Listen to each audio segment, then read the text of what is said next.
సాతానుగాడు ప్రార్థనాపరులకు భయపడినంత ప్రసంగికులకు కూడా భయపడ్డాడు. నిజంగా ప్రార్థనాపరులు అంటే గుండె దడవాడికి.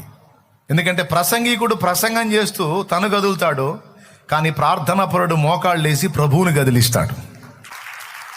ప్రసంగికుడు గదిలితే సాతానుకు కొంత నష్టం, అసలు ప్రభువే గదిలితే వాడికి చాలా నష్టం.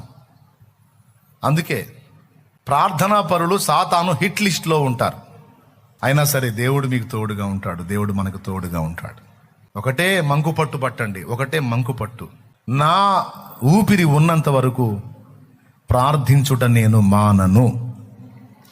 దేవుడు నాకు బహుమానం ఇవ్వకపోని నేను చేయగలిగిన సేవ అదే చేస్తా. నా ఊపిరి ఉన్నంత వరకు నేను అంగలారుస్తా, మొరపెడతా, గోజాడతా. ప్రతిరోజు నా తండ్రి ముందుకి నా విజ్ఞాపనలు తీసుకెళ్ళి నా తండ్రికి జ్ఞాపకం చేస్తా.